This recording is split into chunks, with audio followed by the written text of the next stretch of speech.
Bonjour les amis.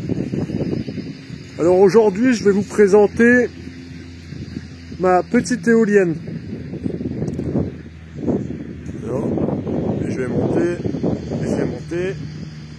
monter, La voilà. La voilà qui tourne avec un très peu de vent. Il ne doit pas être terrible le vent aujourd'hui, donc elle ne tourne pas très vite. Alors, petite explication au sujet de l'éolienne. J'avais posé la question si ça intéressait, si ça vous intéressait.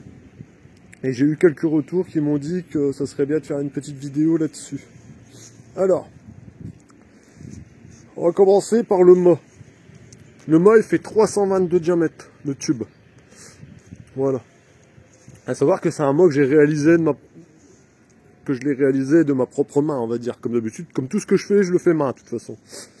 Alors, ici, j'ai juste acheté les brides, ici. Donc, c'est les brides avec des boulons qui se font tout le tour. Donc, il y en a deux. Un au-dessus, un en dessous. Parce qu'en fait, le mât, ici, le mât est dans du béton. Il y a à peu près 2,80 m de béton en profondeur. Sur environ, je sais plus très bien, il doit y avoir à peu près 1,20 m, 1,30 m de large. Et comme ça, il doit y avoir à peu près 1,80 m. À savoir qu'ici on est dans de l'argile. Je vais me reculer un petit peu. Voilà. À savoir que ici c'est que de l'argile. Alors ça descend. Et à savoir que sur le tube, j'ai soudé des ferries qui rentrent encore plus profondément dans l'argile. Donc, ça descend à plus de 3,50 m. Parce que en fait, je l'ai enfoncé à la grue. Ça, je l'ai enfoncé à la grue. Il y a une structure en métal. Ça enfoncé à la grue dans l'argile. Et après, j'ai tout coulé de béton. Voilà.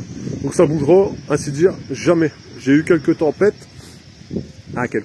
Des vents à plus de 120 km/h, à savoir que le mât n'a pas bougé. Et en fait, j'ai fait un socle de béton, c'était juste pour le relevage. Le relevage du mât avec l'éolienne dessus.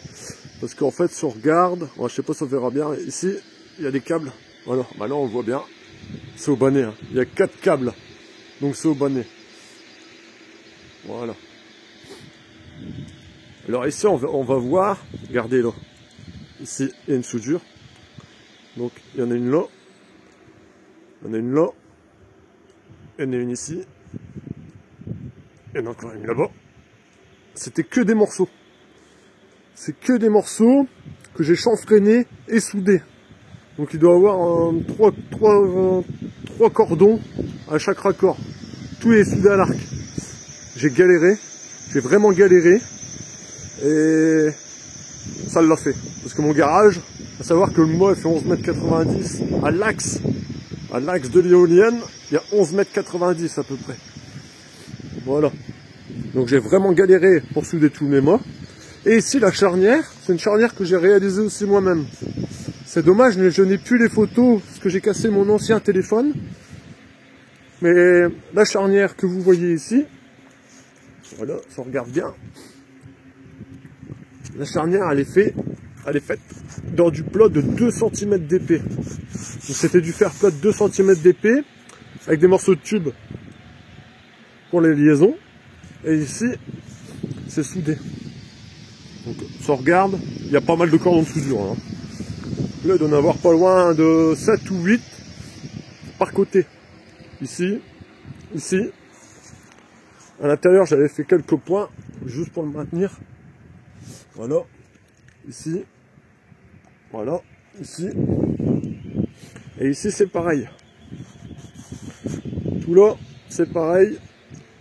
Il y a 7 ou 8 cordons de soudure. De toute façon, vous imaginez bien que ça fait 2 cm d'épais.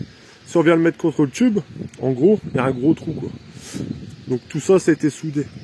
Soudé, ressoudé, ressoudé, ressoudé. Pareil. Ici, c'est des bagues que j'ai réalisées autour, comme d'habitude. L'axe. Ici, de la charnière, il fait 50 mm de diamètre. Donc 5 cm de diamètre. Et ici, une bride. Pareil. C'est juste pour pas que l'axe voyage de droite à gauche. Voilà. Alors ici, on voit, là dans le bas, ici, on voit des ferrailles, mais c'est des ferrailles de maintien. Hein. J'avais rajouté ça sert à pas grand chose, mais je l'avais mis. En fait, ça m'a servi surtout à la caler bien droite dans le trou. Donc voilà, de chaque côté. Voilà, parce qu'elle bougeait en fait. Quand on l'a mis dedans, en fait, elle bougeait un peu de droite à gauche. Donc j'ai tout bien calé. Je vais avoir soudé des ferrailles de récupération. À savoir que des ferrailles comme ça, j'ai fait mon armature en métal dans le béton qu'avec de la ferraille comme ça. C'est du T en fait. Donc c'est énorme. C'est énorme. Bah, de toute façon, on se regarde un peu comparé à ma main. Elle va déjà mettre du tube. C'est un peu violent. Hein. Donc voilà. Bon, je vais prendre un peu de recul. Voilà. Alors pourquoi le béton n'est pas ras de sol? Parce qu'en fait, je vais remettre de la terre pour que ça... et de l'herbe, du gazon pour que ça soit bien propre. Tout simplement. Donc ici, on a la charnière. Donc ici, c'est tout des tronçons. C'est tout des morceaux de tubes que j'ai récupérés. Donc on le voit bien là.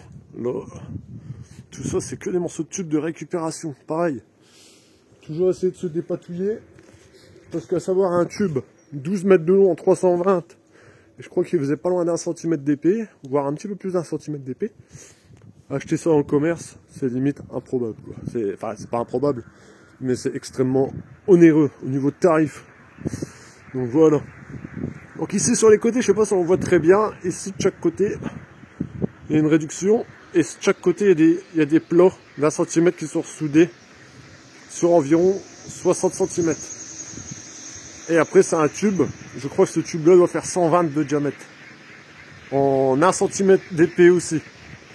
Donc ici, la liaison entre le petit tube de 120, enfin le petit tube de 120 et de 320, j'ai ressoudé un plat de plus d'1 cm d'épais et que je suis repassé, que je suis venu remettre dessus, souder tout le tour, poser le tube de 120 et souder tout le tour avec 4 renforts.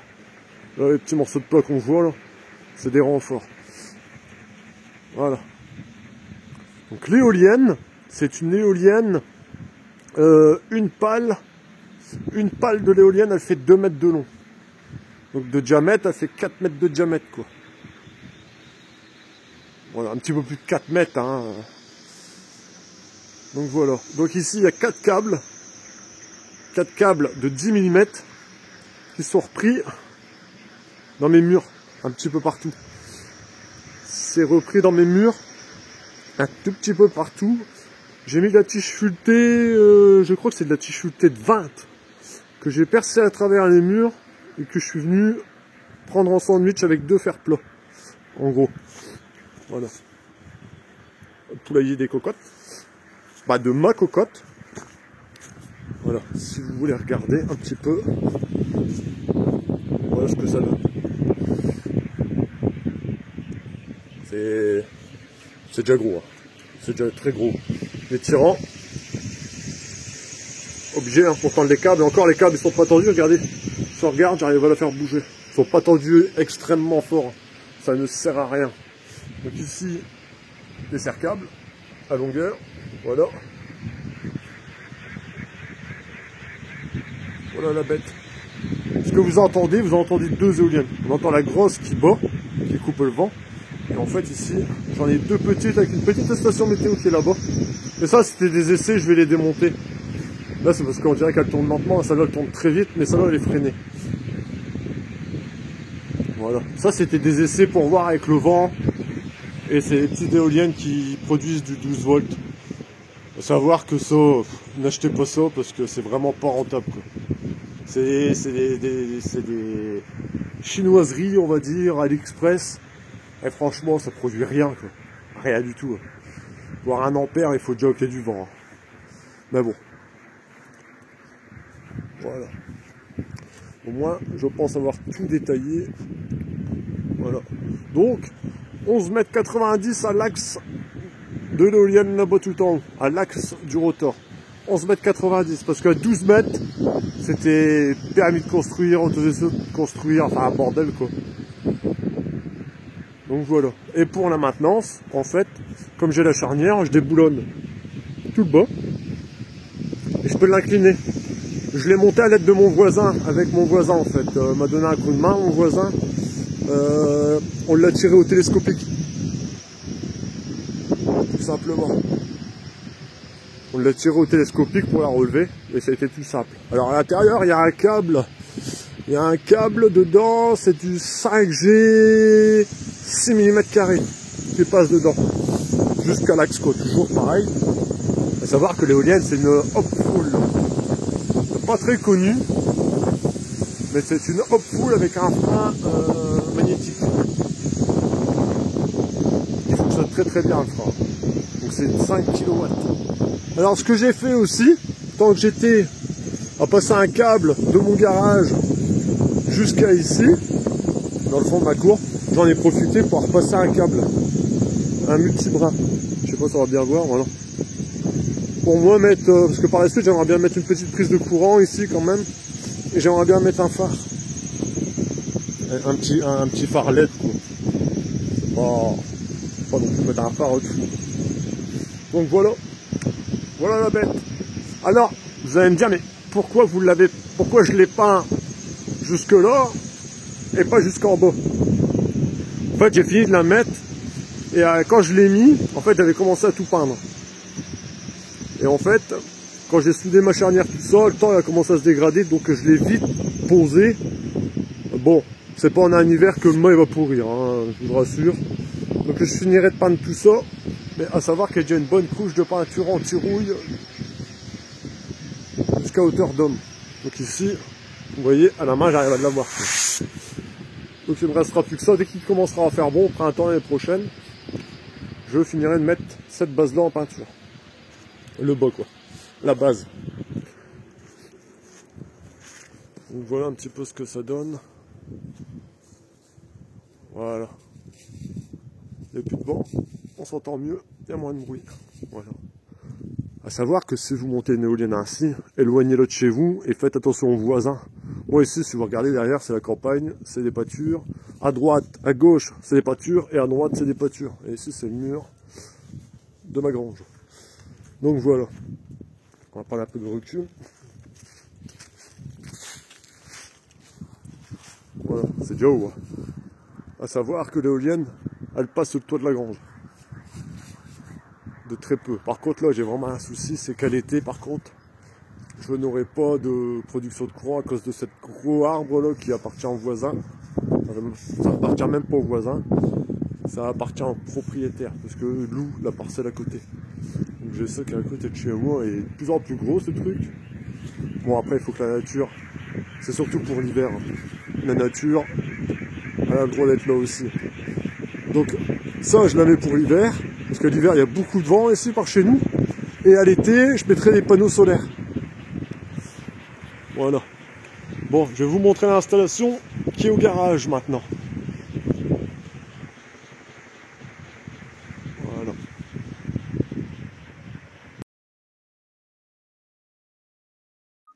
Alors ici, installation électrique. Regardez un petit peu un plan à circuler. Voilà ce que ça donne.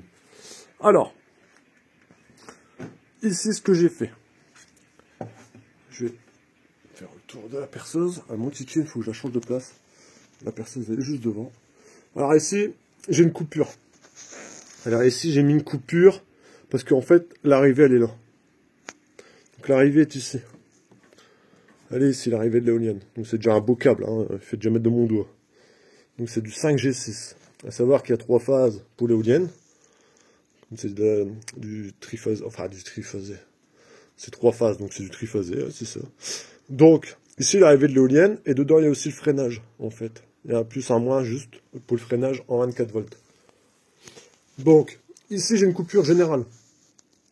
Si je veux que l'éolienne soit, pour une histoire de sécurité de maintenance, soit coupée du restant des panneaux de l'ensemble de l'installation, ici je peux couper. Donc ici je coupe, et ici j'active le frein. En fait c'est un court-circuit.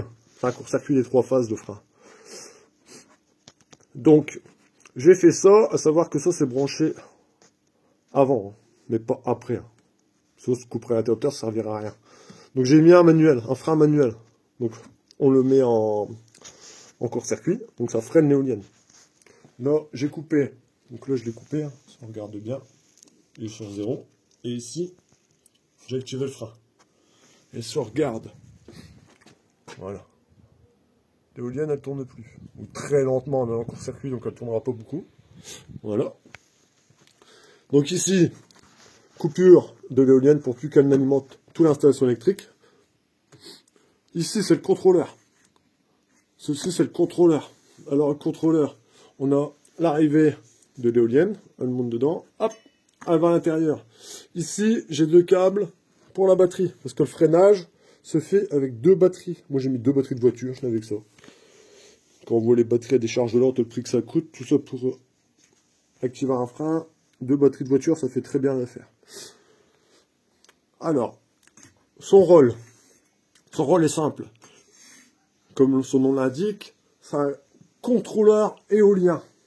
C'est-à-dire que là, voilà, ici on a la production en volts, l'ampère et les watts. Et là, c'est ma tension de batterie. Donc, ma batterie, elle a 26 volts, mes 2 batteries, 12 volts. Donc ça fait du 24 volts. Oula, j'ai du mal aujourd'hui, excusez-moi. Donc ici, à savoir qu'à l'intérieur, il y a un chargeur qui vient charger les batteries. Parce que ça, c'est branché aussi sur le 220. Donc en fait, dès que l'éolienne va arriver à 750 volts, ça va couper. Ça va la mettre en sécurité. Donc lui, il contrôle l'éolienne. Donc il fait le frein, il charge les batteries. Et s'il y a un overvoltage, ça va freiner l'éolienne aussi. Donc en fait, le frein se fait par... pas par le frein magnétique, mais en court-circuit, par court-circuit. Voilà, tout simplement. Donc voilà. Donc ici, j'ai mes 2 câbles pour mes batteries. C'est du 6 mm carré. J'ai pris gros, ça sert à rien, mais bon. J'ai pris du gros qui va à mes batteries. Bon, là, il faut savoir que je vais émettre par la suite. Je sais pas si ça sert à grand chose, mais bon. C'est de la TBT à très basse tension sur 24 volts, mais il faudrait quand même que j'y mette un coupe-circuit. Au cas où, un jour. Donc, voilà. Donc ici, on a le freinage. On appuie dessus. C'est le freinage d'urgence. Donc là, c'est le frein magnétique. Hop, on le tourne, on le déverrouille. Voilà.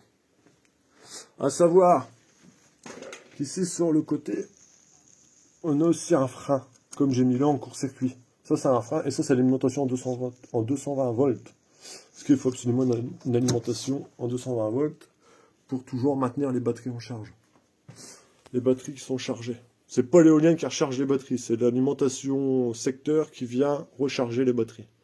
Alors, après ça, donc on a l'entrée, ça passe par le contrôleur éolien, de là ça ressort avec un câble, voilà, une petite cartouche de fusil que j'ai trouvé devant chez moi, ça va être les chasseurs qui ont perdu ça. On va retirer ça de là. Donc ici, on a le câble d'alimentation, sorti, qui passe, attendez que je prenne la clé, voilà, qui passe ici, voilà, qui passe ici par un porte-fusible. C'est des fusibles avec une commande. Je peux l'ouvrir et fermer. Voilà. Ici, pont redresseur, acheté sur Amazon. À savoir que ça, il va falloir que je le modifie. Il faut que j'en mette un autre vraiment pour éolien, ça ira mieux. Le courant sera mieux lissé. Donc on voit bien le câble qui est là, d'arriver, hop, ça passe par le porte-fusible. Il y a toujours un fusible, j'ai mis un fusible là. Et de là, ça sort, ça va mon pot de diode qui va me transformer le courant alternatif en courant continu. Tout simplement. Voilà. Ça, on referme. Et de là, ça sort là, ça descend, boum, ça passe là. Et ça passe par mes onduleurs. Voilà. Et il faut absolument du courant continu. Donc ici, ça arrive ici. À savoir que l'onduleur, il lui faut du 220 volts aussi pour qu'il se mette en fonctionnement. Voilà. Bon là j'ai coupé l'éolienne, donc forcément il n'y aura rien. Voilà. Et celui-là, eh ben celui-là, gros malin que j'ai été, je l'ai cramé. Donc il est déconnecté. Celui-là je l'ai cramé. Donc il me reste toujours un qui est fonctionnel. Je croyais que j'avais cramé les deux, mais ça va, j'en ai cramé qu'un. Et c'est pour ça qu'il faut que je change de régulateur qui est dedans le pont redresseur. C'est parce que ça me crame mes onduleurs. Donc voilà. Donc, ça rentre ici en courant continu, donc phase neutre, enfin, plus et moins. Ça rentre ici, ça passe dedans, ça se fait... donc là, je rentre en continu ça passe à l'intérieur, ça marquerait un courant alternatif en sortie qui repasse par le 220 volts, qui repart là, qui passe par un disjoncteur, et hop, ça retourne sur mon coffret électrique dans la maison. Voilà. Je pense avoir été à peu près clair. À savoir que le mât que je viens de vous montrer, le mât, j'ai mis à peu près 1 an pour le fabriquer. Donc je l'ai fabriqué, je l'ai soudé dans mon garage. Alors il est dépassé du garage de je sais pas combien de mètres. En tout et pour tout, j'ai mis pratiquement 1 an pour faire toute l'installation électrique, tant que je me renseigne, comment ça fonctionnait, tout ça. Parce que savoir que ça, je l'ai eu avec l'éolienne. Mais tout ça, je l'ai pas eu avec l'éolien. Avec l'éolienne, ça je l'ai pas eu avec l'éolienne, ça je l'ai pas eu avec l'éolienne, tout ça il n'y avait rien. Le câble électrique c'est pareil. Donc, voilà. Voilà un peu l'installation électrique. Donc l'éolienne c'est une 5000 watts. À savoir que mes onduleurs c'est les 3000 watts. Donc ils sont encore trop petits. Mais bon, on n'a pas non plus des vents de fou. Puis ça sort jamais 5000 watts. Hein. Je crois que j'ai eu un pic à 2500 watts, 3000 watts max je crois, 2008, 3000 watts. Donc, c'est des onduleurs 3 kg, donc 3000 watts. Voilà. Donc, comme je vous disais, l'éolienne, j'ai mis pratiquement 1 an à la faire. Hein. Tout le tableau, fabriqué, le mât, je l'ai fabriqué l'hiver dernier dans mon garage. Donc, je l'ai fabriqué. Au fur et à mesure, je le soudais, je devais le ressortir. Donc, à chaque fois, appeler mon voisin, je tiens à lui dire merci à Florian et à Corentin. Parce qu'à chaque fois, il venait avec le télescopique pour le ressortir. Alors, c'était une misère. À tourner, j'étais tout seul, donc je le soudais, je le pointais tout le tour. Il fallait le tourner, donc j'avais mis des chariots avec des rouleaux pour moi le tourner. Enfin, c'était un bordel, pas possible. Mon garage, dans la longueur, je crois qu'il fait 5 mètres. Donc, 5 mètres du mur, parce que le mât, au début, ça allait, mais après, il était contre le mur. Jusqu'à là, au pas de la porte. Je crois qu'il y a 5 mètres, 4-5 mètres, pas plus. Donc le mode, imaginez-vous comment il dépassait dehors. Mis sur des chariots en roulette et tout, enfin c'était vraiment un bordel. C'était vraiment un bordel pour le souder. Parce que j'ai pas un très long garage, quoi. Dans le sens inverse, il y a 10 mètres, mais dans ce sens-là, il n'y avait pas 10 mètres. Donc voilà. Donc voilà un petit peu tout. Tout ça c'est bien mis à la terre, je vous rassure. De toute façon, il faut que les onduleurs soient à la terre. Si l'onduleur n'est pas mis à la terre, il y a un code défaut qui s'y met, parce que j'avais pas branché la terre, je dis mince, il fonctionne pas. Et en fait, les onduleurs, s'ils sont pas connectés à la terre, qu'il n'y a pas une certaine résistance à la terre, ils ne déclenchent pas, ils ne fonctionnent pas. Ça, il faut vraiment le savoir. Mais de toute façon, par sécurité, il faut tout mettre à la terre. Tout. Tout ce que vous pouvez mettre à la terre, mettez-le à la terre. Donc voilà un petit peu mon installation. Voilà. Donc, un peu galère, mais bon, ça a été. J'ai su faire quelque chose de bien, au final. Et voilà. Bon. Allez, sur ce, je vous laisse. Je tenais quand même à faire une petite parenthèse au sujet de ma chaîne YouTube que j'ai créée. J'ai vraiment de très très bons commentaires. Franchement, je n'ai que ça. Je n'ai que des bons commentaires. C'est vraiment gentil de votre part. Et on est à peu près... À l'heure que je tourne la vidéo là maintenant, on est en tout et pour tout 632 abonnés sur ma chaîne. Donc c'est très très bien. Je vous en remercie, vraiment, sincèrement. Un grand merci. Et je continuerai à faire des vidéos. Donc là, je vous fais une vidéo de l'éolienne parce que j'avais posé la question, on m'avait dit que oui. Mais je vais vous refaire des vidéos. Je vais vous montrer ce que je suis occupé à faire. Donc ici, on a la machine à peler. Donc, prochaine vidéo, on reparlera. Ça sera la fabrication de pelés, la prochaine vidéo. Donc ici, voilà ce que j'ai installé. Un silo. C'est un silo à peler, mon ancienne chaudière à peler. Voilà. Avec une vis sans fin pour moi venir alimenter directement en sciure ma machine. Pour l'automatiser, en fait. Comme je vous avais parlé la fois dernière. Je vais l'automatiser. Bon, j'ai pas mal de modifs à faire parce qu'il y a quand même pas mal de points. Entre du pelé dans la vis sans fin et de la sciure, la vis sans fin ne fonctionne pas. Donc il faut que je modifie la vis sans fin. La vitesse de rotation de la vis sans fin, elle ne tourne pas assez vite pour amener du pelé assez en continu. Donc il faut que je modifie le réducteur. Là, c'est un petit motoréducteur. Donc ça, il faut que je le modifie. Ça sera à voir, faut que je fasse encore des essais, je vais juste faire un essai vite fait. Et ici, sur le dessus, je vais être obligé de mettre un moteur qui va en continu tourner tout le temps. Parce que quand la vis sans fin prend la sciure dans le bas, la sciure ne tombe pas. Donc il faudra toujours quelque chose pour remuer la sciure, qu'elle tombe tout le temps et que la vis sans fin puisse l'entraîner, l'attraper. Donc bah, ça, je vous en reparlerai un petit peu plus tard. Je pense que fin de semaine, je pense que j'aurais fait un petit quelque chose de pas trop mal. Je vais voir comment ça avance. À savoir que j'ai eu un réducteur. J'avais commencé à faire une vidéo au sujet d'un réducteur que j'avais eu.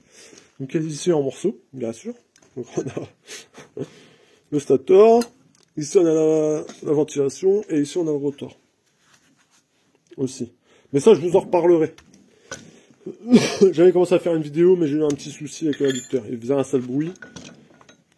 Et quand je l'ai démonté, j'ai eu une mauvaise expérience. À savoir que dessus, il y a un pignon qui est serti. Enfin, c'est un bordel à cause des roulements qui sont flingués. Enfin, que soit. Bon, ça, on en reparlera plus tard. Bon, voilà. Allez, sur ce, merci. Merci encore une fois à tous mes abonnés. Vraiment un grand merci. Et je continue à faire des vidéos. Vous inquiétez pas. Allez, sur ce, à bientôt. Et bon, j'espère que ça vous a plu, cette petite vidéo. Allez, à bientôt. Ciao, ciao.